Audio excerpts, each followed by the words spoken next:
전쟁은 인간의 귀중한 많은 것을 잃게 하지만 때로는 사람들에게 평범한 나날에는 느낄 수도 체험할 수도 없는 귀중한 진리를 깨우쳐주기도 합니다. 하다면 세계 전쟁사에 유례 없이 가열처절했던 3년간의 조국해방 전쟁에서 우리 인민은 무엇을 체험했으며 무엇을 새겨안았는가?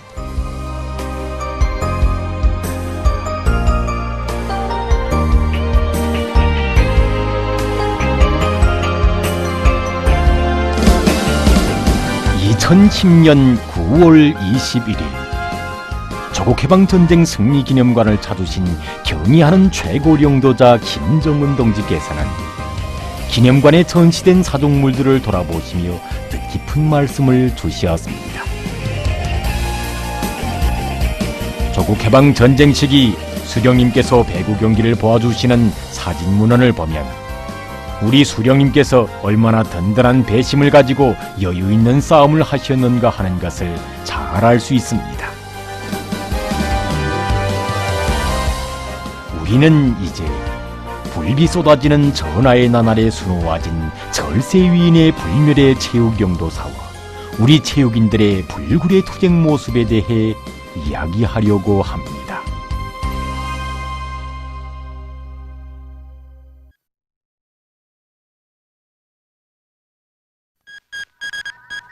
수호자와 침략자 간의 치열한 대결전으로 날과 달이 흐르던 1951년 12월 15일 최고사령부에서 날리는 하나의 전파가 싸우는 고지의 산발마다에 울려 퍼졌습니다. 최고사령관 명령 제0644호 체육부 및 인민군 체육단 조직에 관하여. 체육단을 조직할 때 대한 명령서를 받은 지휘관들과 병사들은 정말 깜짝 놀랐습니다. 그때로 말하면 적들이 하기 및 추기 공세의 실패를 만회하기 위해서 무력을 대대적으로 증강하던 때여서 전선에서는 전투원 한 사람 한 사람이 천금같이 귀중한 때였습니다. 싸우는 고지에서 체육훈련장으로 이 명령서가 작성되기까지 해도 불세출의 천출명장이신 우리 수령님의 천리해안의 예지와 선견지명의 전설 같은 이야기가 깃들어 있습니다. 하나의 고지 한 채의 땅을 두고 적하 간의 치열한 공방전이 벌어지던 1951년 6월 어느 날 위대한 수령님께서는 내각의 한 일꾼으로부터 당시 민주도이칠란드의 수도 베를린에서 진행되게 되는 제3차 세계 청년학생 축전에 파견할 체육대표단 실태와 관련한 보고를 받게 되셨습니다.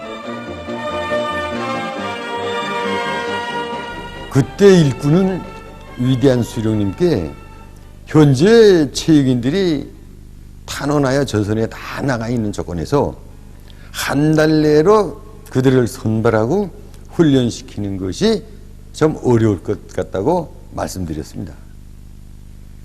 그의 보고를 받으신 위대한 수령님께서는 잠시 아무 말씀 없이 계시다가 인민군대의 한 일꾼을 부르시어 제3차 세계청년학생 축전에는 체육대표단을 인민군대 선수들로 보내는 것이 좋겠다고 하셨습니다. 그러시면서 축전장에 체육대표단을 보내는 것은 경기에서 이기고 지는 데 문제가 있는 것이 아니라 축전장에 싸우는 조선의 청년들이 왔다는 것만으로도 그 의의가 크다고 결심하셨습니다.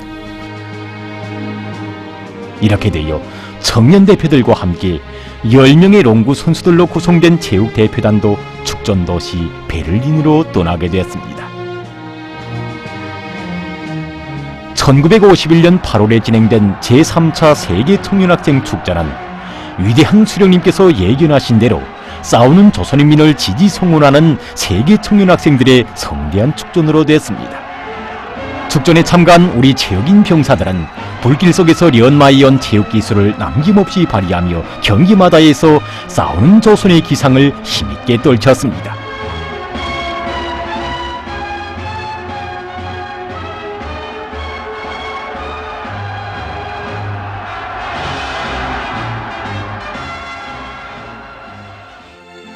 1951년 9월 어느 날 최고사령부 작전실에서 축전에 참가했던 대표들이 돌아왔다는 보고를 받으신 위대한 수령님께서는 못내 반가워하시며 우리 체육인들이 경기에 나가 잘 싸웠다고, 한창 전쟁을 하다가 총 대신 공을 잡고 달려가서 아주 잘 싸웠다고 높이 치하해 주셨습니다.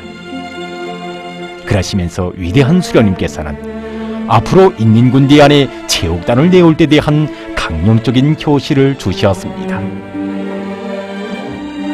그날 위대한 수령님께서는 놀라움을 금치 못하는 일꾼들에게 이렇게 교시하셨습니다. 이번에는 우리 선수들이 경기 성적은 그리 좋지 못해도 남들의 환영과 이 동정은 받을 수 있지만 앞으로 전쟁이 끝난 다음에도 그런 동정을 받는다는 것은 자존심이 허락지 않는다. 그때에 가서도 경기에서 지면 우리는 전쟁을 하느라고 훈련을 못해서 줬다고 세상 사람들한테 변명할 수 없지 않은가 하셨습니다.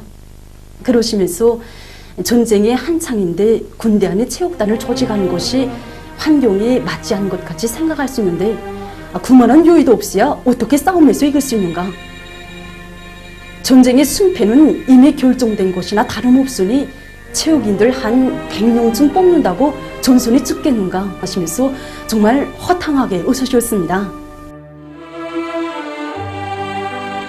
최고사령관 명령 0644호는 이렇게 작성됐고 전우들의 뜨거운 발해음을 받으며 체육인 병사들은 조국이 부르는 또 하나의 새로운 전장, 체육훈련장으로 떠나갔습니다. 난 어느 한 승대의 간호장으로 있었습니다. 그때 최고사령부의 명령을 받고 조선인민군체육단 선수로 소환되어 여기 와보니 제3차 세계청년학생전에 참가했던 롱구 선수들 또 그 외에 많은 동무들이 나보다 먼저 와 있었습니다. 이렇게 둘러보니 거의가 다 군관들이었습니다. 그 가운데는 군이 서울 백공호 땅끝 사단의 대대장도 있었고 1211거지의 정치부 중대장들 또 최전연에서 온 정찰 소대장들 연락군관들 정말 끌끌한 싸움꾼들이 여기에 다 모여있는 것 같았습니다. 그때 체육단에는 축구, 롱구, 배구를 비롯해서 근 10개 종목에 달하는 100명에 가까운 선수들이 모집되어 왔습니다. 위대한 수령님의 손길 아래 태어난 조선인민군 체육단의 드세찬 훈련 열풍에 대해 당시 조선인민군은 이렇게 전했습니다. 가열한 조국해방 전쟁의 불길 속에서 조선인민군 체육단원들은 날로 장성 발전되고 있으며 그들의 체육 기술은 향상되고 있다. 원수들을 무찌르는 싸움터에서 단련된 그들은 축구, 롱구, 배구, 권투 등 각종 종목별로 체력 단련에 여념이 없다. 정 대신 공을 잡은 체육인 병사들이 훈련장에서 땀을 흘릴 때 싸우는 전선에서는 화선 음악회와 함께 여유작작한 체육 경기들이 벌어져 적들의 간담을 서늘케 했고 승리의 함성이 고지마다에 울려 퍼졌습니다.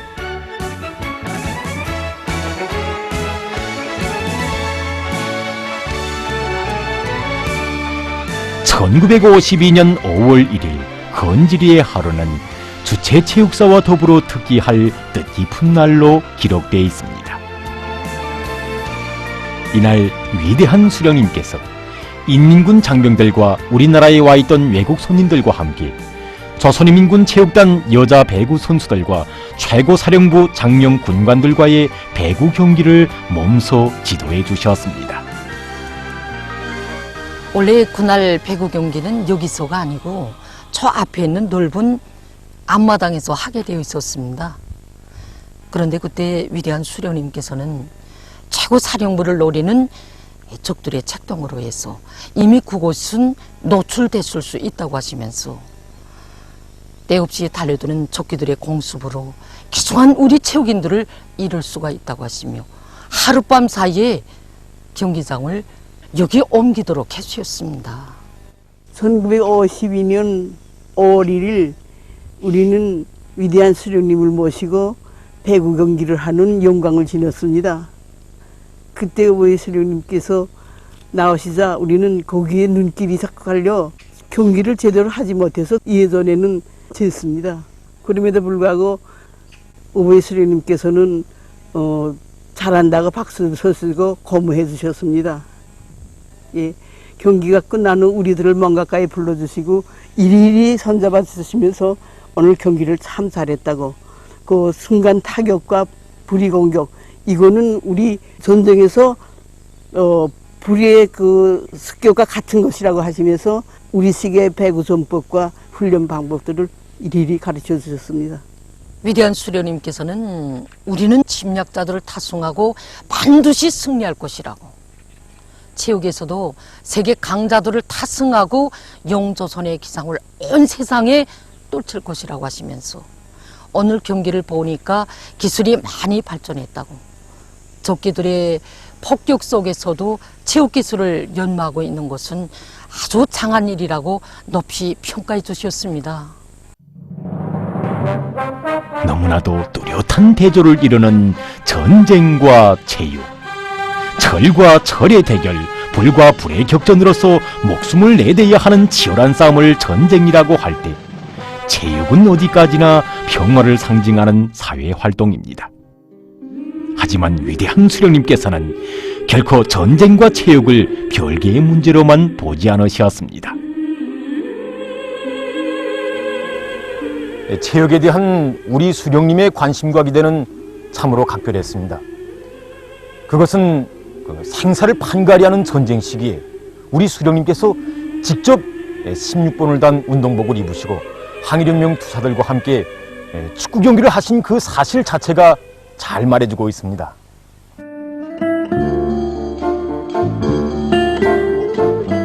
인류 역사와 더불어 체육의 역사는 매우 오래며 그 갈피마다에는 수많은 사변들과 사실들이 기록되어 있습니다.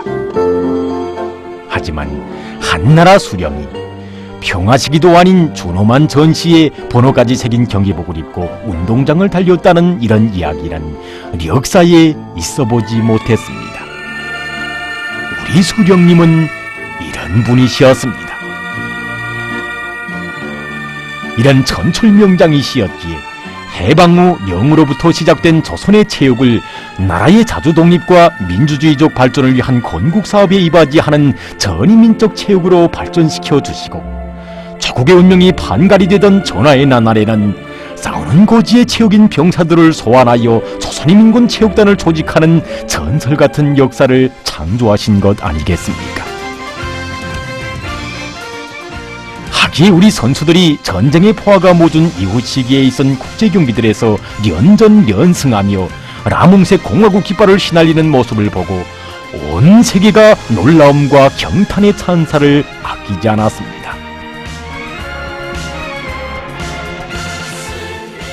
(1956년 8월 10일부터 9월 10일까지) 프랑스 파리에서 제2차 세계 여자 배구 선수권 대회가 있었는데, 그때 우리 선수들이 처음 경기한 게 브라질하고 경기했습니다. 처음에는 브라질 선수들이 틀림없이 이길 것이다 했지만 실제 경기 시작해서 처음부터 브라질 선수들이 완전히 수세에 빠져서 헤어나지 못했습니다. 살짝 순간 때리기, 쌍순간 때리기, 이렇게 다양한 경기를 했기 때문에 브라질 선수들 거기에 대한 방어를 전혀 할 수가 없었습니다.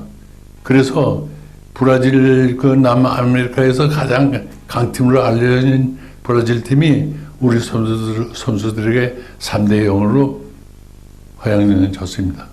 그래서 그때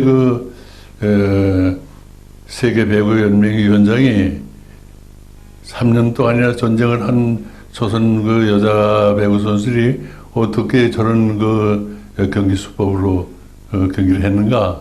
유럽에서 하는 힘내기 경기, 완력 경기가 기본인 걸로 생각하고 있었는데, 조선 선수들의 경기를 보니까 완전히 견해가 달라졌다는 거. 완력 경기가 아니라 배구는 바로 조선식 이런 경기를 해야 되겠다는 걸 자기가 느끼게 됐다고 그렇게 얘기했습니다. 지나온 역사를 알아야 보다 아름다운 미래를 창조할 수 있습니다. 전쟁을 이긴 체육인들과 전쟁을 모르고 자란 체육인들. 서로 다른 시대를 산 세대들이지만 그들이 빛내는 금메달에는 하나의 진리가 관통되어 있습니다. 그것은 불과 불이 오가고 철과 철이 부딪히는 엄혹한 전쟁 시기 체육을 논하고 체육단을 장수하는 장군이야말로 승리한 조국의 미래를 내다본 백전백승의 강철의 명장이며, 이런 위대한 전철 명장을 모신 나라는 체육도 강하고 군대도 불패이며 전쟁에서도 반드시 승리한다는 것입니다.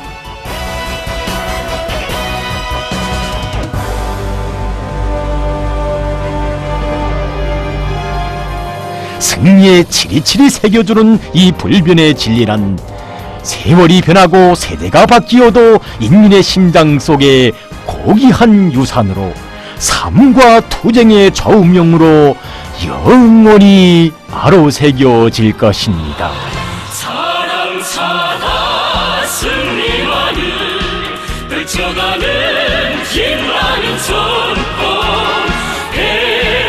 승리 오직 한 길, 조선의 길이여라.